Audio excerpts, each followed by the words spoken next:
What's going on, guys? MDLP from the Battle Axe, the strongman gym in Miami, where strength is everything. Bringing more information for the modern day Viking. Yes, and I keep switching that intro up, except for the first three lines. So you're welcome. And yeah, but wanted to make a video about three things that I think are essential in the gym that I think most people are not using.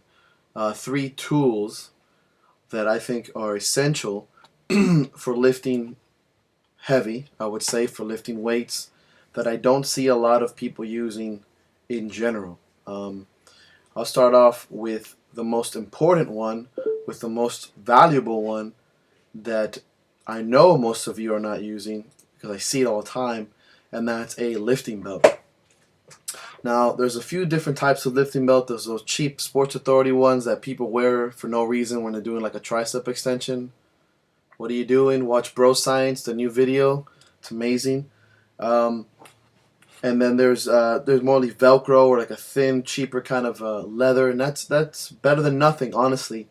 Then there is what we normally use. I like to use a lot is a Spud deadlifting belt. It's you guys can look this up. I'll make a video. I'm actually gonna make a video today when I get to the gym of my different equipment or different belts that I like to use, and so on and so forth. For a strongman who uses tons of little toys like that. It's kind of flexible and it's good for everything. And then there's a powerlifting belt, which is thick. You can get it from Inzer. Thickness counts, freaks. And it's mainly used for heavy lifting. Either way, the whole concept of not using a belt when you go heavy is a little weird to me. I don't agree with people who say that they don't need to wear belts ever. That means to me you're not going as heavy as you think you can, or heavy, really, really heavy, and or you're a few very gifted, very well-trained athletes that don't have to wear belts for anything ever.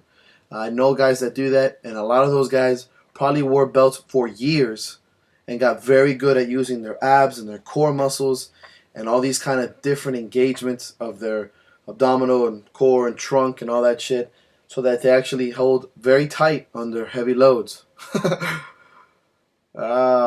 Very tight under heavy loads. See that? You're welcome, kids. And just kind of used to that kind of pressure and creating their own abdominal wall. For the most part, when somebody goes very heavy, especially with an actual load like on your back, a yoke, a squat, even benching and deadlifting, especially deadlifting, of course, it's very important to wear these movements. It's a very static movement. You have a lot of compression in your core, and it doesn't make you a pussy, and it doesn't make you soft. You wouldn't say that to any of the big lifters in their face, so don't say shit. There is a whole school of thought about, well, if you need a belt, you shouldn't lift it. Well, that means your 1 rep max is not going to go up. If you wear a belt and deadlift 600 for 2, you can easily raw 405 for whatever, 5 or 10. And if your deadlift on that year goes up to 650 with a belt, then you're probably going to do 450 without a belt, no problem. Do you understand what I'm saying? That means your low percentage lifting without a belt will get stronger. You don't get weaker with a belt. In fact, you have to use your stomach a lot more, if not as much, probably more, to get in that belt, to stay tight in that belt. That's just my suggestion on the belt. Use it when you go above 70-75%. Stop being an idiot.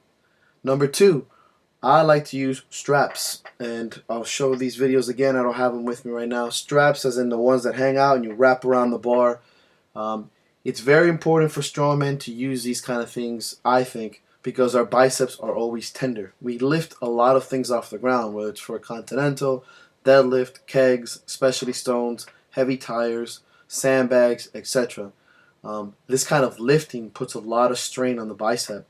So any kind of alleviation we can get would be amazing, and that's using the straps. So when you deadlift for reps or deadlift heavy, you're still feeling the weight, you're still picking up, you're getting a light assistance, but you're still moving 500 pounds, and now you're probably moving for an extra few sets to get more volume training. And in our sport, you can use straps. What would I suggest? Use them and don't use them. Use them some days you want to go heavy for more volume training, and the days you want to go for max reps and you're training for a comp, don't use them. Alternating the use is very important. Number 3, chalk.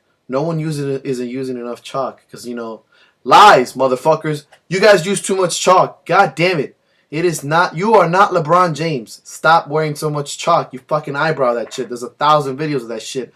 It's not boosters. Stop using so much chalk. It ain't good for push-ups, you bunch of goons.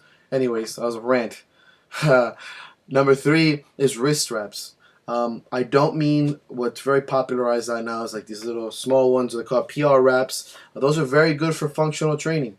Not a big problem when you're moving body weight, or even some movements that involve a lot of what did I just do? What was that?